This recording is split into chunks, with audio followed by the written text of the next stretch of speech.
उद्धवजी इंडिगोच्या विमानाने फिरत नाही एवढी माहिती जर तुम्हाला आहे,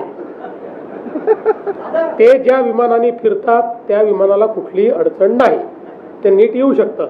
बाकी कोणाला अडचण असेल तर शिंदे साहेबांनी आणि मी समृद्धी महामार्ग बांधलेला आहे. गाडी पाहिजे असेल तर पाठवून देतो. गाडीत बसून 7-8 तासात नागपुरात पोहोचता येईल. खूप लोक समृद्धीने आले. म्हटलं आहे जर समजा विमान नाही आहे तर समृद्धीने यावं. बरोबर आहे, पण आमच्यासारखी किंवा आपण इथे अधिवेशनात येणारे येऊ शकतो. पण काल आपण पाहिलं असेल एक जोडपं त्यांनी डिजिटल लग्न केलंय. कितीतरी लोक आपण पाहताय, हाल पाहताय, त्रस्त किती आहेत आणि कुठेही काही माहिती नव्हती त्या दिवशी. म्हणजे ते थट्टा म्हणून बोलायला चांगलं आहे की तुम्ही ह्याच्यानी या आणि त्याच्यानी या, कोण वंदे भारतनी या, हे सगळं ठीक आहे. पण जे एव्हिएशन सेक्टर 2014 पर्यंत आपण पाहत होतो, केवढे तरी विमानं, वेगळे वेगळे एअरलाईन्स होत्या. 2014 नंतर काय झालं की याच्यात मोनोपली यायला लागली. का मारलं गेलं सेक्टर? दुसरी धक्कादायक गोष्ट ही देखील आहे, आपण पण ह्याचा अभ्यास करा.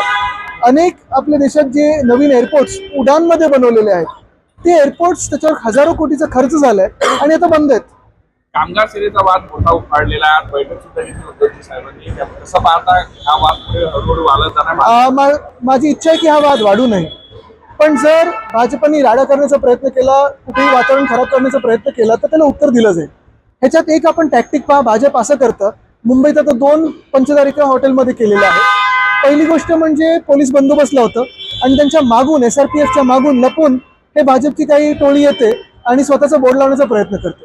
ह्याच्यातून 2 गोष्टी येतात. एक, स्वतः काही करण्याची हिंमत नाहीये, पोलिसांचा वापर केला जातो. पण दुसरी गोष्ट म्हणजे जे काही सरकारी बाकीचं पण म्हणजे यंत्रणा, मग महानगरपालिका असेल वगैरे, त्याच्या माध्यमातून तिकडचे हॉटेल्स असतील, इंडस्ट्रीज असतील, त्याला दमदाटी केली जाते. आणि ही दमदाटी केल्यानंतर आपण पाहताय तिकडचं वातावरण कसं खराब होतं. म्हणजे येणारं जे पर्यटन देखील आहे ते देखील भाजप घालवण्याचा प्रयत्न महाराष्ट्रातून करत आहे.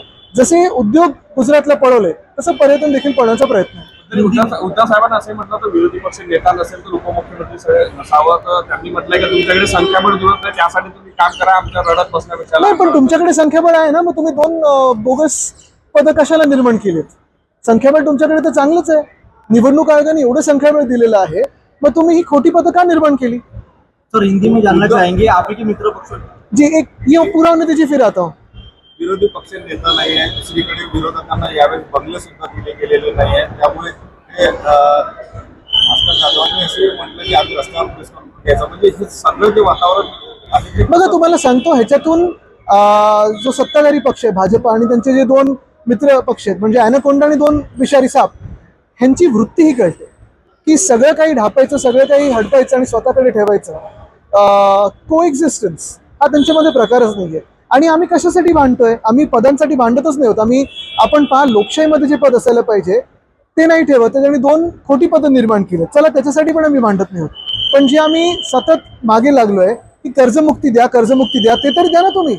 एवढं सगळं तुमच्याकडे आहे ना, कर्जमुक्ती तर द्या शेतकऱ्याला. CEN न्यूज, देश प्रदेश की ताजा तरीन खबरों के लिए CEN न्यूज को सब्सक्राइब करें और रहें पल पल की खबर से हर पल बाखबर.